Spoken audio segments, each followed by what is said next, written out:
Live picks and roll on a Friday, and a good afternoon, everybody. Sean Brace, and as always, Sean Barnard leading the charge for us on the 76ers front, and of course, all things NBA on the Gambler. And Sean Barnard, my friend, what a game last night.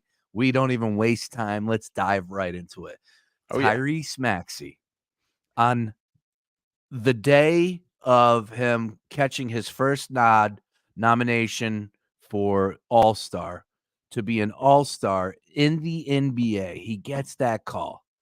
And what does he do? Goes out in Utah, at Utah, on the road, in that jungle, in that environment, against a pesky Utah Jazz team that's been playing a hell of a lot better in the last month or so. Under 502 games, get it, but still pay attention. Very pesky and even more difficult on the road in Utah, as I said, in that place, in that environment. Couple days off. The last time that they played, they got their butts spanked by the Knicks, so you knew you were going to get the best of the Utah Jazz.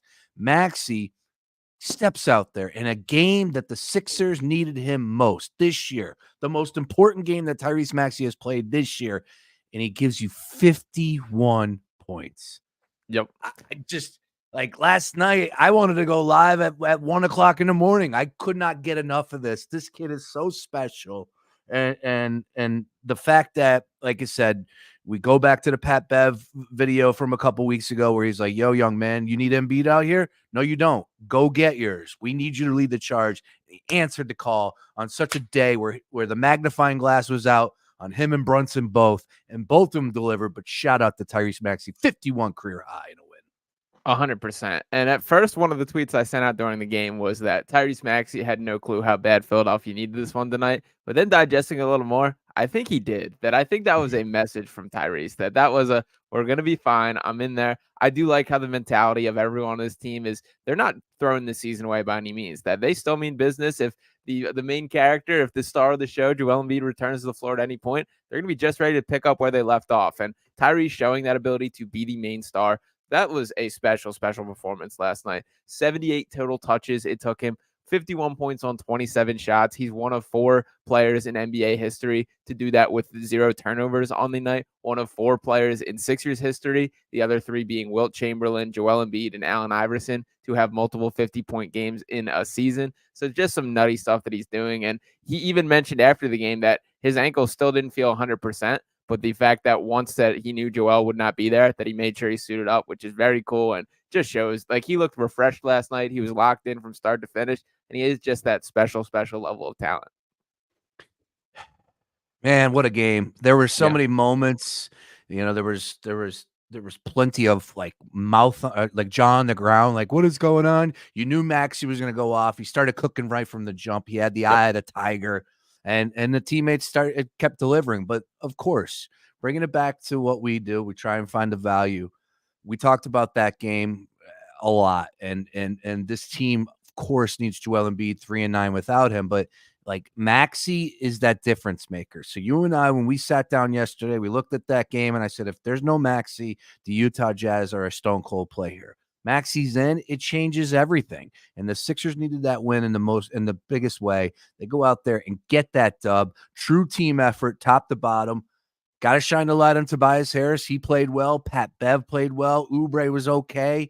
You needed everybody to play well to come away with that victory. And of course, you needed a 51 performance by Tyrese Maxey.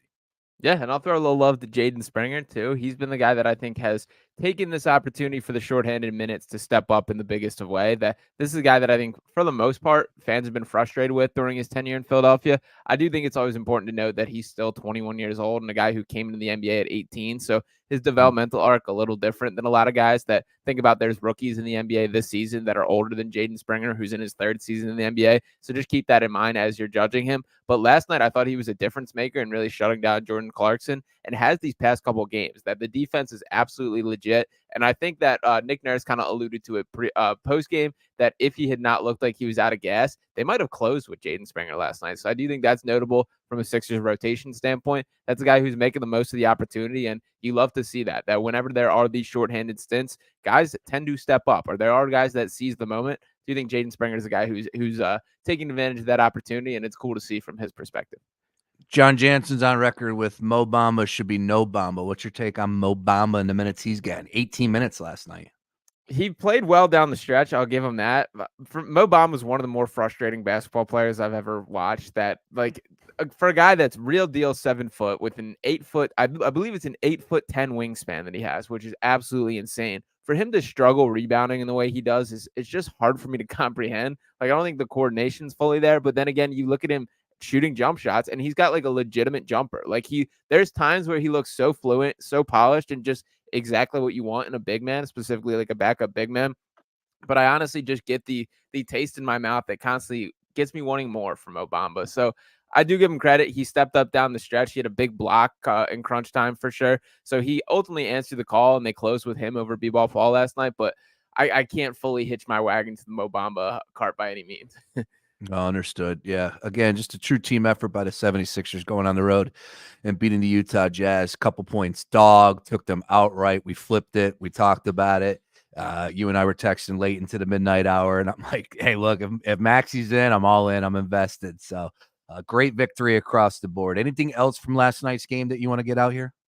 I'll point out, like, I get they're the Jazz and they're not like the top of the top, but Chris Dunn's been widely recognized as one of the best perimeter guard defenders in the NBA, and that is who Maxey was absolutely capitalizing. And I thought Nick Nurse specifically made a ton of nice adjustments on the fly last night. Thought he outcoached Will Hardy by a pretty significant margin, switching defenses, switching the way they were attacking their zone, and it felt like Hardy I thought he actually did a really nice job responding with some both lineup and just stylistic changes throughout the game. And Nick Nurse had an answer at every single call. So that was a moment that it was cool for me that there was a decent amount of chess play between the two coaches last night and Nick Nurse having the upper hand on things. So that's just a good feeling whenever you see that play out. And obviously none of this all matters if you don't have a guy like Tyrese Maxey ready to answer the call. That last 3-pointer he hit to tie the game, by the way, there's like a minute and a half left in it at that point. Like, that is from well beyond the arc, and that's a stones on the table shot. So he's not afraid of the moment by any means. They absolutely needed it. And I can't say enough about like that. Those are the type of performances that we remember and prove why he is the all-star that he's been recognized as. Gets me fired up, man. It really does. And when you start talking about playoffs, that's the big question mark for a lot of national perspectives out there. Not a lot of national voices is, will Tyrese Maxey be the same type player come playoff time? We don't know. We'll see. We saw it last year, right? We saw flashes. I absolutely think he will. I know you do as well. But, you get that type of aggressiveness and the lack of care of failure, right? Like, just laughing in the face. Like, let's go. You're going to get the best of Tyrese Maxey. So I'm excited. Now, you need the health of the big man. So, of course, let's get on over to that. What's the latest with Joel Embiid? What are you reading the tea leaves here? I saw Woj's last tweet where they're trying to figure out, as far as the detailed and how they're going to care about this or how they're going to handle this. Your worst case scenario, your best case scenario, where are you at everything involved with Joel Embiid?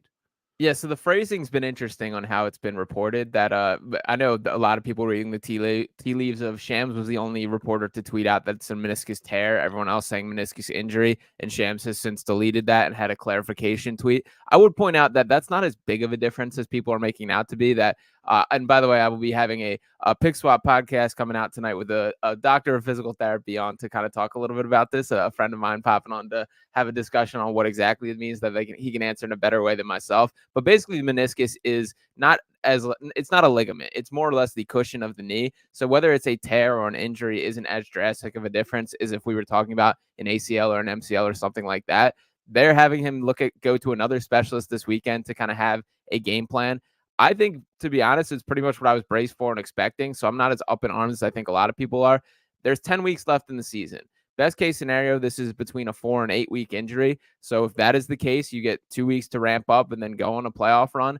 That's not the end of the world, and that's a pretty good break based on the circumstances and what we could have hoped for. But there's still the chance that this is one that requires surgery and is looking more like a 4-month timeline. So until we have that concrete for what exactly this is, it still holds your breath a little bit. But overall, for me, I was braced for this, kind of expected it, and kind of was the news I was expecting. So I'm not as up in arms or worried as some, but just hope that is the news, that this is one of the quick cleanup, maybe an arthroscopic surgery, or maybe just rest and he's back in 6-week time frame. Fingers crossed. It's all we can do at this point in time, right? And everything has been documented. We're both big-time Joel Embiid supporters, and he's not appreciated enough. Matter of fact, you just put a video out, and I just saw a couple comments, and it's like it's targeted towards those people. There are plenty of people that realize how talented the big man is and everything he has given this franchise. But for the naysayers that want to just pick and prod and make fun and not really bring anything responsible to the conversation, look yourself in the mirror, because this dude is just even better than advertised. Every franchise would kill to have him. Doesn't come around often, and for what he's able to do so far, I get it. No postseason success, but MVP, possibly could have won multiple MVPs by right now. Leader, front runner for MVP award this year. Not going to win it, but we need to appreciate Joel Embiid a hell of a lot more. And it sucks for him as a human being too, that you have to think how frustrating this is from him, from his point of view, taking his game to these new heights, adding layers year in and year out. And it's his body that's letting him down. That he obviously does not want to be sitting there having his same fingers crossed, hoping the news that it isn't something serious as well. That some of these injuries, and this isn't the best example of it, but some of these injuries that he's have just been pure bad luck. When we talk about breaking his face or the stomach bug or running into Markelle Fultz's shoulder, they're ones that you can't really critique him for from a fitness standpoint, from things like that. So it's definitely frustrating. I feel for the guy on a human being level, and I do hope that the best case scenario is the cards break right here. He's able to come back for the very end of the season and have a healthy playoff run. So I'm not fully taking that off the table. I still think, assuming that there's remotely a chance of this, that Daryl Morey still has to go all in at the deadline and give this team the best chance to compete this year, because the window doesn't get any wider moving forward. That we know the injuries that he has, we know the circumstances that he deal with, the body that he's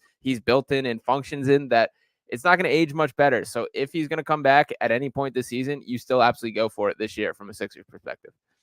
Well, let me tell you, Sean Barnard, it's kind of fluky how he got here, but I promise you, I said it to you yesterday, and I guarantee if you go back and run a tape, I know Drew Smith and I used to joke about it from the Liberty line. Just sit him down after the All-Star break, bring him back at the end of March, ready to go for playoff run. If we get that, let's go. But I don't know. I won't lie to you. I'm a little concerned. I'm definitely a little negative Nancy right now with Joel Embiid, right? I think the delay has been for a reason. I think he's probably getting told some really drastic stuff. Like you pointed out, 4 months, 5 months, that's pretty drastic. That's it. No more this year. So he's getting that second opinion, and he should, because the 76ers medical team isn't the best at the end of the day. So go talk to as many doctors as you can.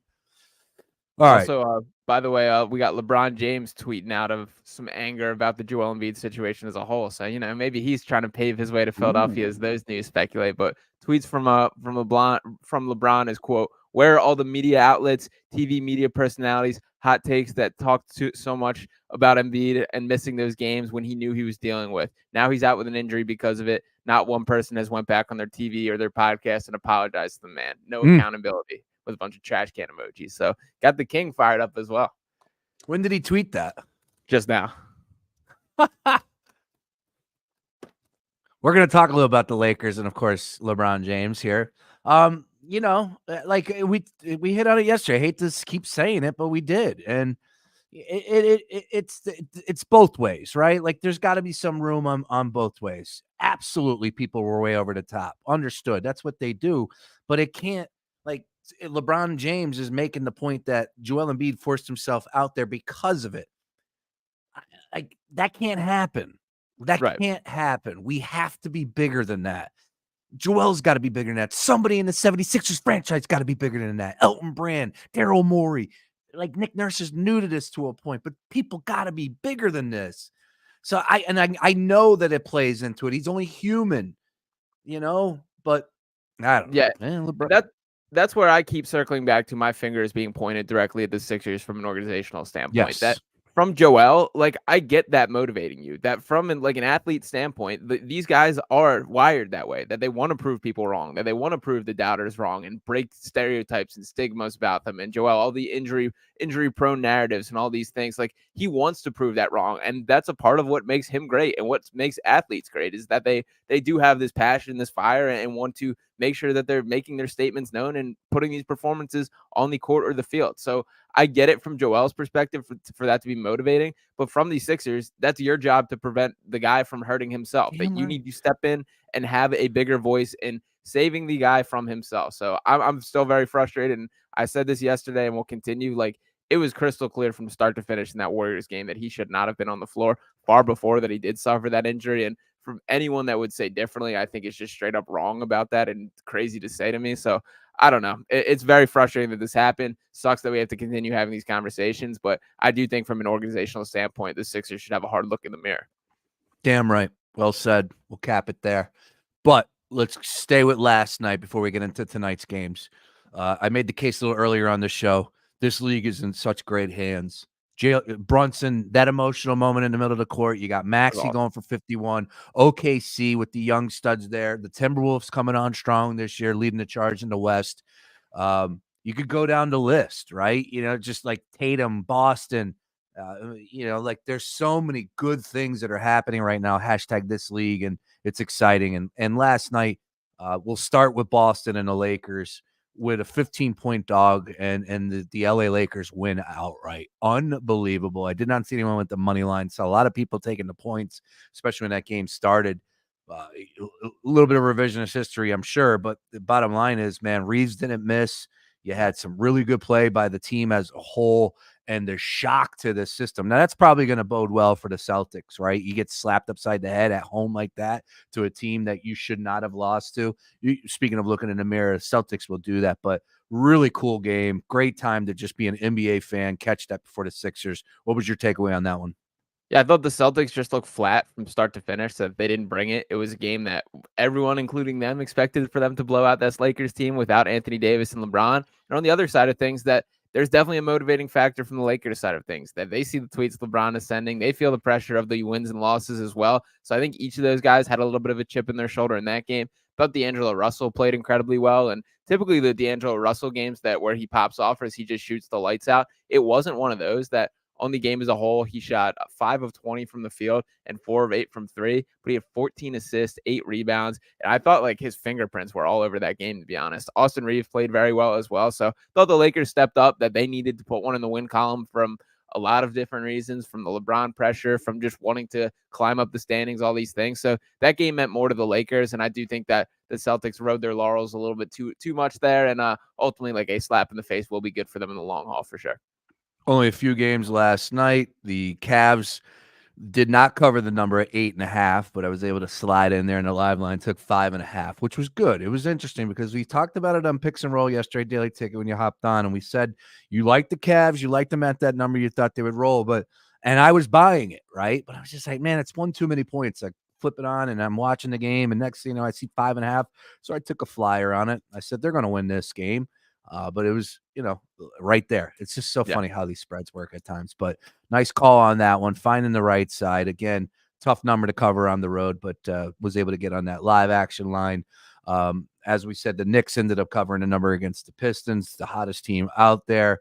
And finally, of course, the 76ers went on the road and beat the Utah Jazz as an underdog, 4.5-point dog. So great night in the association. Anything else you want to add from last night, Sean Barnard, before we move on to tonight? Yeah, I'll just say the Brunson moment was very cool. Like, him getting emotional about that after making the All-Star game. That's what sports are for, man. Like, that was very much one of those, like, center stage, hearing the MVP chants. And it is unbelievable, the levels of Jalen Brunson's game and how much he's grown as well. But I think he's been one of the more well-liked guys across the sport of basketball. Like, he's just a guy that does it the right way, carries himself the right way. And we know the Villanova roots here in Philadelphia, that he's always been this type of winner, this type of guy. And just to see it on this stage, just the unique play style and the way it's translating, it's very cool. So it's impossible not to root for this guy. And frankly, the Knicks are probably the most well-liked and fun to watch Knicks team that I've seen in my lifetime.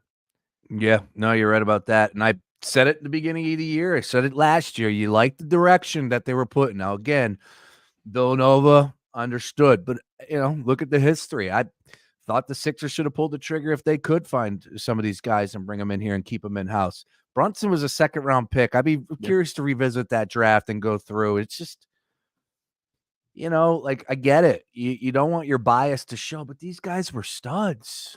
Josh Hart was awesome. Brunson was great. Dante DiVincenzo, like, I'm not going to cry. I'm not going to lose. Bridges. Yeah. You did draft him. Yeah.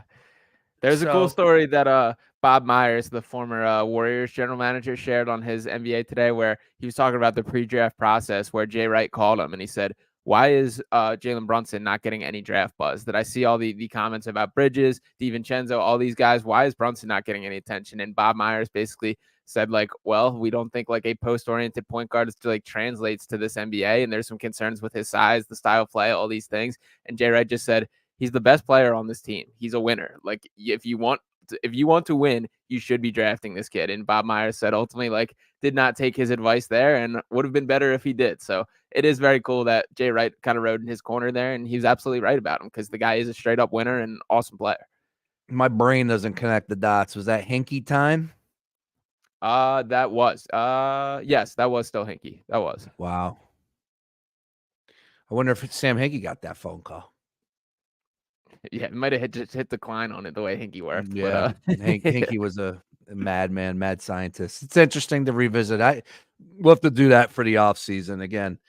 We can make a special. We are the home for Villanova basketball, so we could do a little special of why didn't the Sixers draft these guys? And again, I'm not trying to I'll make the case about Brunson, but I think it all works. Like DiVincenzo's hot downtown. Yep. He's nailing 3-pointers. He's Josh Hart. deadly from the corner. Josh Hart plays multiple positions and does it very well. He's been asked to do some funky stuff with the Knicks this year. And Bridges is Bridges. We could just go down the list. Again, neither here nor there. They didn't pull the trigger. We got ourselves a stud in Tyrese Maxey. So sometimes you miss and sometimes you hit, right? Yep. But a lot of fun. All right. Next game up for the Sixers. He ain't playing, bro. He ain't playing. Allah said it on the broadcast. That was great last night. Ben Simmons and the Brooklyn Nets coming to town tomorrow night, 6 p.m. Wells Fargo Center. You think Ben Simmons is playing? I just got an injury update that he is expected to be active again, but it is one of those believe it when I see it. And I mean, I'll point out once again, like when Ben actually did play the other night, that's the best I've seen him move in literal years. Like that is the healthiest I've seen him look in quite some time. So if he's healthy, he should be playing. But if I had to put my money on it, I can't bring myself to say yes to that. It just feels like history tells us that something's going to pop up and he won't. But I hope that I'm wrong. That I hope that we do see him in Philadelphia. That he gets to play in front of the Sixers fan once again. And I'm curious what the reaction would be at this point because it is like as much as the battle scars are still there, it does feel like the hatred has kind of reduced a little bit since his career has kind of gone downhill since that point. So it'll be interesting to see. Not with me. Put me in the Wells Fargo Center. I'll boot a bejesus out of him every time he touches the ball, along with the other 18,000 that will be there tomorrow night. We look forward to that. All right. Let's talk about tonight's games, though, Sean, if we can. Yeah. And let's get on over to DraftKings Sportsbook and check this out. And we will go ahead. You know what? Pause. Give me a second, would you? I got to pause something. Be right back. You're good.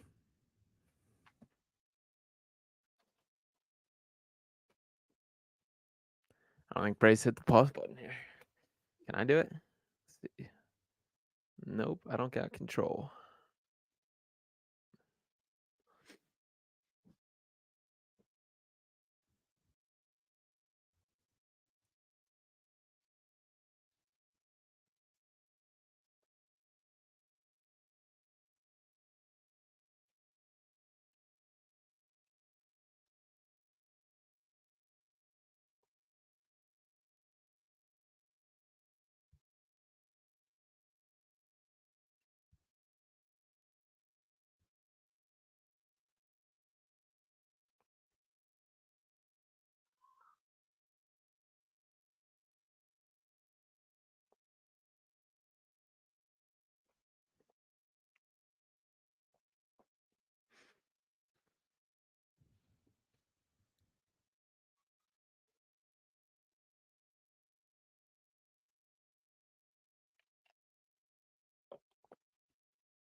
Sorry, brother. Had a door guy come to the house fixing You're our good. front door. I forgot to tell you. All right. Let me make sure everything is connected right here.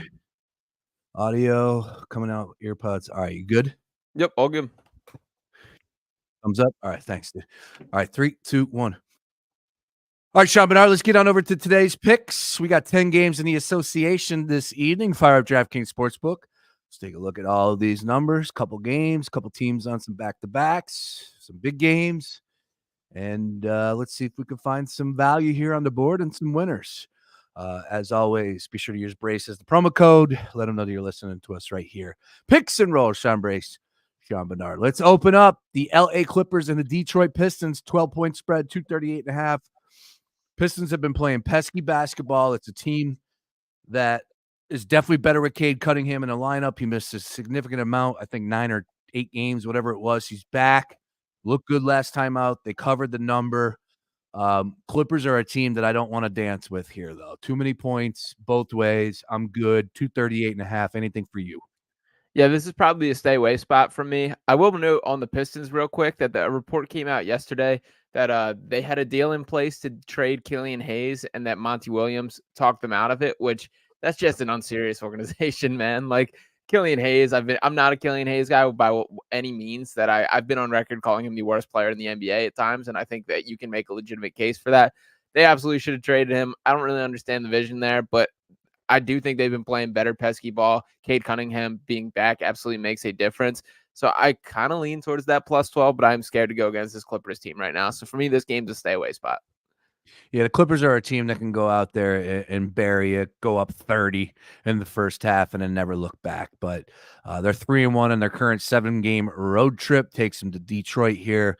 They've won 14 out of their last 17. Detroit last time out was against Cleveland 2 nights ago, where they ended up covering the 13.5. They lost by 7. I want no parts of this game, so we're seeing eye to eye on that one. Next game up, let's talk about the Miami Heat and the Washington Wizards. Interesting because normally the Wizards are right in that same ballpark where it's double digits. Not here, though. They're catching 8 at home this evening to the Miami Heat. Miami Heat found a way to beat the Sacramento Kings last time out. 228's our total here. Tell you what, the line is kind of telling me the Wizards. I want no part of backing the Wizards here, but that line a little short in my opinion. Your thoughts?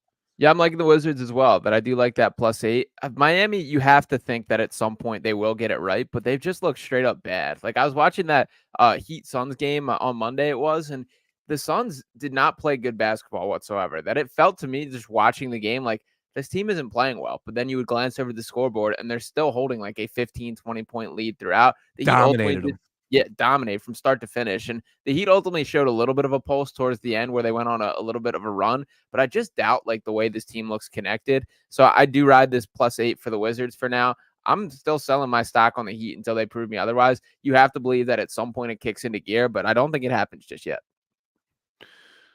Yeah, that's where I'm at with this Heat team, right? Like I was on them against the Suns, and I did not take them against the Kings because of what took place in that game against the Suns. But and then now I'm seeing this number here right now, and it's just like, okay. They're 25-23 on the year. It's a good team, but they're just not hitting right now. So I'm gonna look, like I said, if I'm betting that game, I'll take the points with the Wizards, but it's definitely dicey. Anything else on that one? Yeah, not a lot on this one. The Terry Rozier thing hasn't been as seamless of a fit as I think myself and a lot of people expected. It's going to take a little bit of time for him to get acclimated there. I do ultimately think that he will be somewhat of a difference maker come playoff time. So I still think it was a good move and something that will pay off in the long haul. But it's been messier to start than I expected. So just kind of surprised by how poor the Heat have been of late.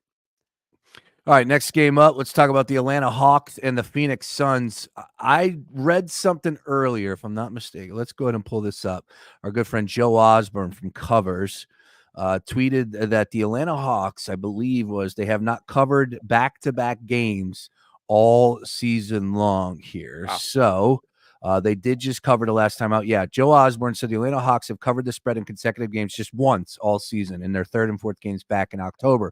They're coming off a cover against the Lakers. They host the Suns tonight. Phoenix is favored by 3. That makes me want to take the Phoenix Suns this evening. Of course, I like the Suns in this spot, even without that stat. Atlanta, though, did show signs of life against the Lakers the other night, but the Lakers are pretty depleted right now. 3.5-point spread, 249. Where you at, Sean?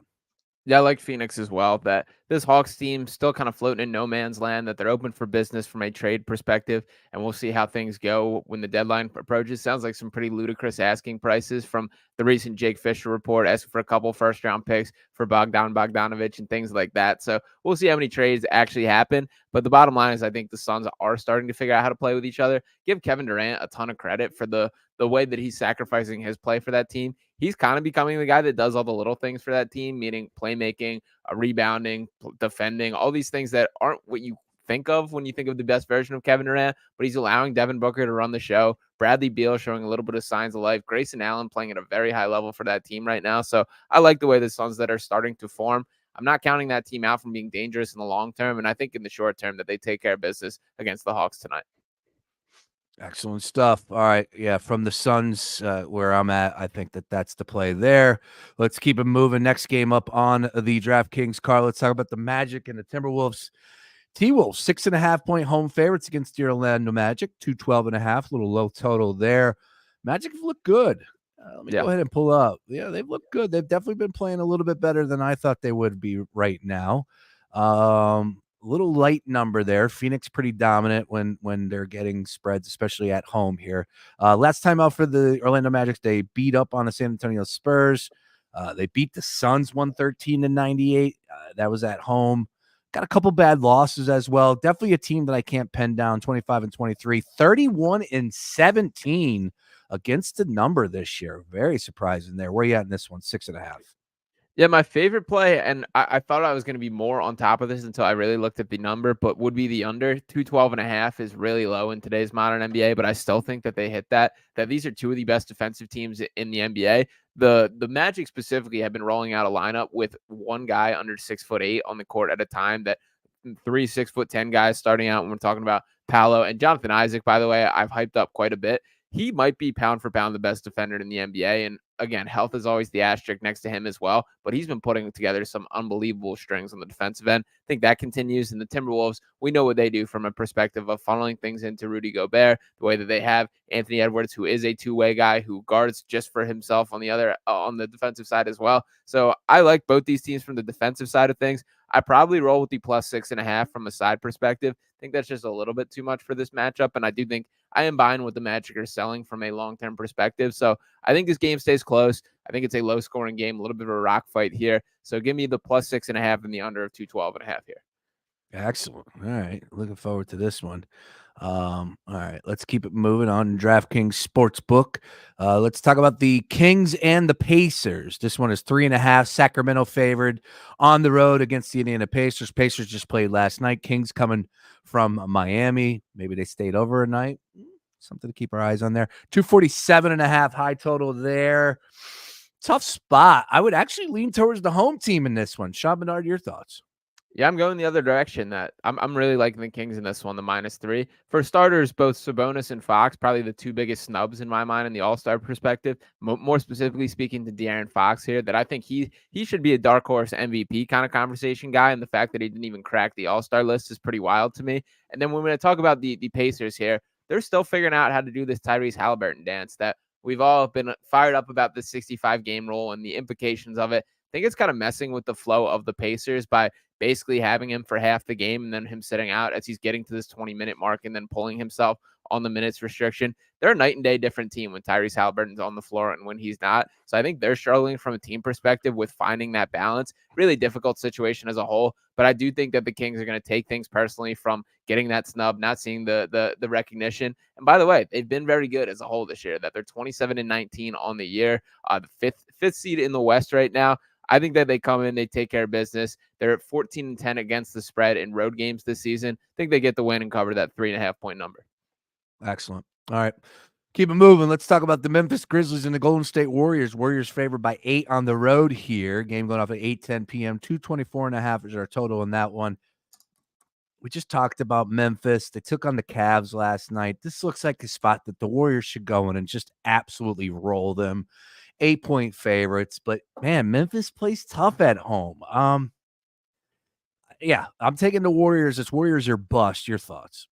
Yeah, I do like the -8.5. The Warriors kicking off a 5-game road trip. That this is one that I think they do need to put in the win column. Looking ahead to these matchups: Atlanta, Brooklyn, Philadelphia, and Indiana. So all a winnable stretch for them, and they do need to kind of start ripping off wins to climb up that just standings in the West right now. They've really underwhelmed to start this year, so kind of running out of time, sitting at 20-24 on the season as a whole. This is a matchup where I expect them to put their foot on the gas, find a way to get a win, and this Memphis team, they're scrappy, they're competitive. I like watching them. That it's a bunch of young guys kind of playing for their future NBA careers. But the bottom line is they just lack the talent to compete with some of the better teams in the NBA. That should show face against this Golden State team. And if this isn't one that if this is one that the Warriors do have trouble putting away, I think that spells even larger problems. So give me the -8, and hopefully they get back to their championship form. Warriors have been looking better as of late. I know that the victory wasn't there against the Lakers, but we saw them play well against the Sixers. They're losing some tough battles. They had a 2-point loss to Sacramento a couple games ago. Beat Atlanta. Last time they faced Memphis in Memphis, they lost 116-107. Pulling up the box score in that one. Golden State. Steph played. Thompson played. Steph went for 26. No Draymond, right? No. Draymond did play. He finished back. with 7. So, yeah, interesting that they were able to beat him last time out, 116-107, just a couple games ago. But I would back the Warriors here, given the 8. Actually, I like that play a lot. All right. Next game up, let's talk about the Hornets and the OKC Thunder. Oklahoma City 15.5-point favorites. No surprise. Anytime someone plays the Hornets, just better be double digits, or else you're going to get pounded. Chance OKC wins this by 25 or more. Pretty high. I would I would put that probably like a 25% chance, which frankly is a pretty significant number for that type of conversation there. There's a not funny but kind of funny quote leaking out from Steve Clifford, the Hornets head coach, yesterday, where they were asked if he thinks it's like a motivation issue or if this team isn't competing. There was a video circulating of LaMelo laughing on the bench as they're getting blown out by the Knicks the other day, and Steve Clifford had a funny line back where he said, "This is not a motivation deficiency. This is a talent deficiency." So kind of calling out that the team is just straight up undermanned. And unfortunately, he's right about that this is not a well-built roster. They do have some young guys that I like, Brandon Miller, LaMelo Ball. They should be slightly better than they are, but they're just not. And the Thunder are clicking on all cylinders. The 15.5 does feel like a little bit of a lot, and I do wonder if that's the kick in the butt that the Hornets need to start playing. I don't think they have a chance at winning this game, but I do see a world where this stays within that 15.5. I kind of look at it from the motivation factor there, but one that I'm probably staying away from a betting perspective. I'm giving the 15.5. Let's go. I've been adamant about this. If the Hornets are like they stink, and it better be double digits. So this game's in OKC. I'm willing to roll the dice, right? Like even if they were in Charlotte, 11, 12-point spread at home, 15.5. We've seen Oklahoma City blow the doors off of teams before. I like OKC on Friday Night Lights down there in Oklahoma City. All right, next one up, Pelicans and Spurs. Pels 8-point favorites here on the road against San Antonio. Interesting number there. 233.5 might be a tick too high for some. What do you say, Sean? Yeah, I think I probably like the +8 here. That I think the Spurs have been playing much better basketball of late. They're on to something. The Wembanyama, the way that they are using him, have really changed up from their tactic early on in the season. I know I've talked on here before, but limiting his minutes to kind of get more bang for your buck for the stretches that he is on the floor is working out quite well for both him and the team there. And I do think as a whole that they are putting pieces together and figuring out how to play with each other in a way that did not look to be the case early on in the season, specifically taking the ball out of Jeremy Sochan's hands a little more and not making him as a decision maker within the offense. The Pelicans are pesky. I think they're a better team than they've received the recognition for.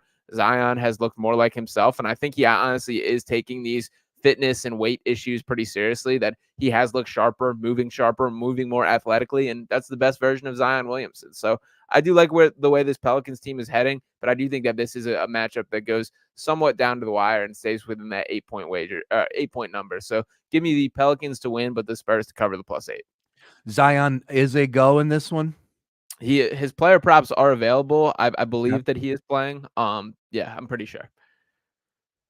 21.5. I'll take the over on Zion's 21.5, and I'll take the Warriors or the Pelicans -8. I think that at San Antonio's shown flashes, but then they obviously can get smoked to it as well. So if the Pelicans get out there aggressive, fully healthy with everybody, I like the Pels in that spot. So I'll back the Pelicans -8, and I'll take a Zion on the over 21 in as well. All right. Let's keep it moving. Next one up here on the DraftKings card. 2 more games, I believe. In fact, let's talk about the Raptors and the Rockets. Game being played in Houston. Raptors have been pesky too. It's another team that you can't put your finger on, but when you get the best of them, watch out. I actually like Toronto to go on the road here and come away with that dub. 4-point favorites plus 150 on the money line. 4-point dog, excuse me. Houston favorite at home. 231.5 is your total. Your thoughts? Yeah, I'm curious what the Rockets' mindset is. That I haven't really agreed with their philosophy as far as roster construction as a whole. When we talk about them overpaying for free agents in the offseason, a lot of whispers going around that they want to make a big swing at a player. Mikal Bridges is their dream target, as is the case for plenty of other teams out there as well. But Jalen Green seems like a guy they're starting to sour on, which frankly, I think he's been better of late. I think Jalen Green gets a worse rep than he deserves, but there is some efficiency and style of play issues that he definitely has to adjust or address. So we'll see how the long-term view of that. I do think that kind of impacts things in the short term. Toronto's been fun to watch, and I think Houston has lost their identity from what they were early on in the season. So the +4 isn't as high of a number as I would like to jump on from the spread, but I still think I'm looking in Toronto's direction. I do think that the Rockets are a far cry from what they look to be early on in the year. Right. Yeah, I'm going to back the Toronto Raptors in that one, and we'll see if and you know what? Like I said, plus 150 on the money line wouldn't even matter. I wouldn't mind taking a little slice of that pie as well. Not too in love with the game itself, but definitely a side that I'm backing there. Last one on the card here, 10th and final game, DraftKings Sportsbook. The Denver Nuggets favored by 12.5 at home. 219 is their total against the Portland Trailblazers. DeAndre Ayton versus the Joker. Who do you have? Yeah, in that 1v1 matchup, it's tough to go anyway but Nikola Jokic. Although I will reference that DeAndre Ayton has been playing better of late. It's never an issue of ability with him. It's always motivation and hunger on the court that another incredibly frustrating player to watch from that just leaves me very underwhelmed at times. And I've been a DeAndre Ayton believer that I really do like him from a style standpoint, from an ability standpoint, talent standpoint, all these things. But sometimes he doesn't like it himself, that he doesn't have the guts to go out there and do it. We'll see if he rises to the challenge for this one. I am going to back the Trailblazers to cover the plus 12.5. I've liked the way that they've been playing lately. Anthony Simon specifically has been on an absolute heater, the way that he's been scoring the basketball. And he is a guy that gets underrated in the conversations around the NBA, that I do think he's the guy capable of winning you a game every once in a while, that he can get that hot on the offensive end. So give me the Trailblazers to keep this at least a game, cover that 12.5 point margin. But I do think that the Nuggets will find a way to win this one. Yeah, I'm right there with you on that one. Don't have too much of a liking in this game, but I will tell you, give me something from Joker. What could we take on Joker? You know he's going to have a damn good game. Is it 26.5? Simple numbers there? Is it a player combo? What could we get value on here for Joker? Yeah, I'm looking at the player combos now. The triple-double at plus 155 is always intriguing. Double-double, no value there. Minus 900 on the double-double. Jeez. Yeah, trying to see. I always like the combos with him because there are the games where Jokic just passes out of things. I probably look in the playmaking direction. If anything, that number is at 8.5, but that's minus 160 as well. I think playmaking is the way that I would rather go. That I think they'll try and leave Ayton in. You can't leave him in single coverage. So I think that when you bring two, that's when he starts to pick you apart from a passing standpoint. I probably go with the assists is the way to bet him tonight. That over 8.5. If you want to go alternate to get over 9.5, and then we're talking about trying to find that number here. That would probably be a little bit plus money. So it's tough. His numbers are always so juiced and deservingly so. And they're always priced right to the T. They don't have anybody up from the point standpoint. I would like to see some other players like the guy, they're listed in every other category, but they're holding off on Jamal Murray numbers, holding off on Porter numbers, all of that. So if you had to take a slice from one of those players that you think the playmaking will go towards, who are we going to look at there from Denver's standpoint?